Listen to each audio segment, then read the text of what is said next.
You're listening to A Chapter a Day, a daily podcast. The Bible comes alive as we read a chapter out loud each day. Hello, hello. It is an interesting night. I blurred my background. I've got rain going. I'm out of town and it's late, but I made it before midnight. So it's so humid where I am. In case you wonder why I have my hair up so much, we are reading Hosea chapter 10 tonight. This is a chapter a day. Here's what chapter 10 says. Israel was a spreading vine. He brought forth fruit for himself. As his fruit increased, he built more altars. As his land prospered, making sure I'm reading the right chapter. Yeah. Okay, good. Okay. As his land prospered, he adorned his sacred stones. Their heart is deceitful, and now they must bear their guilt. The Lord will demolish their altars and destroy their sacred stones. Then they will say, "We have no king because we did not revere the Lord."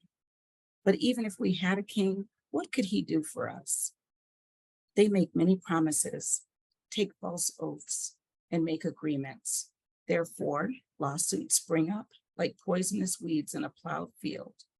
The people who live in Samaria fear the calf idol of Beth Aven. Its people will mourn over it, and so will its adulterous priests, those who had rejoiced over its splendor, because it is taken from them into exile. It will be carried to Assyria as tribute for the great king. Ephraim will be disgraced. Israel will be ashamed of its wooden idols.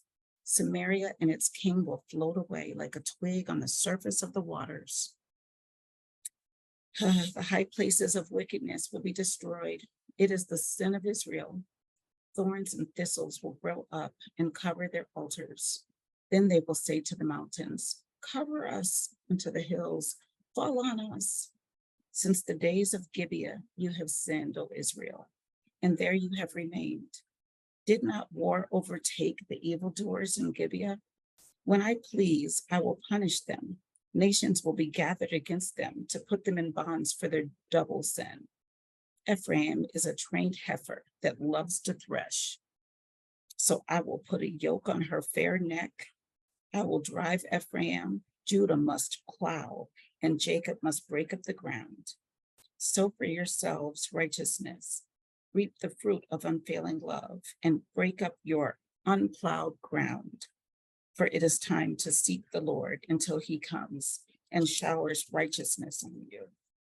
But you have planted wickedness. You have reaped evil. You have eaten the fruit of deception, because you have depended on your own strength and on your many warriors. The roar of battle will rise against your people, so that all your fortresses will be devastated. As Shalman devastated Beth Arbel on the day of battle, when mothers were dashed to the ground with their children, thus will it happen to you, O Bethel, because your wickedness is great. When that day dawns, the king of Israel will be completely destroyed. Oh man, it makes me so sad reading these. I forgot that this is what Hosea was about. Anyway, that was chapter 10. I'll see you tomorrow for chapter 11. Have a good night.